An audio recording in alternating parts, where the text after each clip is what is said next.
მოგესალმებით ტაბულას ეთერში საუბარი რელიგიაზე ბრუნდება მე ლევან სუთიძე ვარ გმადლობთ რომ გვიყურებთ მახათას მთაზე მდგარ ტაძარს ამ კვირის დასაწყისიდან 10 მეტრის სიმაღლისა და 4 ტონის სიმძიმის ჯვარი როგორც ამბობენ დაამშვენებს ნაგებობის აშენების მოთავე მოპერის მომღერალმა პაატა ბურჭულაძე მედიას განუცხადა რომ მშენებლობა 2017 წლის 25 დეკემბერს უნდა დასრულდეს და ის პატრიარქს საჩუქრად გადაეცეს სანამ ძიმე ტექნიკა ქვის ტაძრის გუმბათს კაცობრიობის გამოსყიდვის მოოქროვილ სიმბოლოს ადგამდა იქვე მზეზე მდგარი მორწმუნეთა ნაწილი ცაში ღრუბელს შეჰყურებდა და როგორც ასეთი შეკრებების დროს მართლზომიერია იპოვნა კიდეც სასწაული მიამსგავსა რა ერთ-ერთი მათგანი ჯვარს მოგვიანებით სასულიერო პირთა ნაწილმა რომელიც თავს რაციონალურად განიხილავს ვერდამალული ღიმილით მათ მკრეხელობაში დასდო ბრალი თქვენ ყველგან სასწაულს ეძებთ და რწმენის მნიშვნელობა არ გესმით ერისკაცების ფანტაზიების კრიტიკა ადვილია რადგან მორწმუნე ქალებისა და მამაკაცების კრებული ღრმად განსწავლული მამების ყულაბებს კი ავსებს შესაწირით მაგრამ სასულიერო კარიერას მაინც იერარქია განაგებს.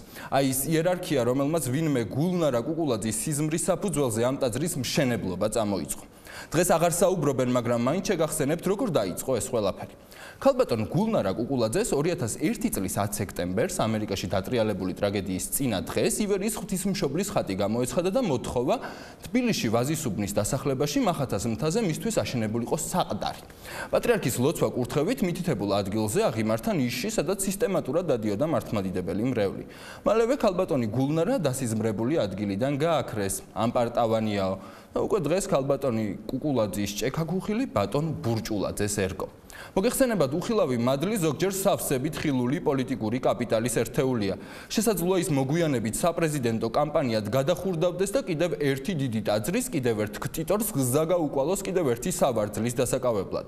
ასე დროს კი აბა ვის რაში სჭირდება ან გულნარა და ან პარასკევა. სარფრიანი სიზმრის პატრონებს ოცნებათა ქვეყანაში შენდობა არ აქვთ. საკითხავი მხოლოდ ის არის, რატომ ითხოვს დედა ღვთისა ასე ხშირად ტაძარი იმანაუგოს, ვინც ღიად პრორუსული განცხადებებით გამოირჩევა.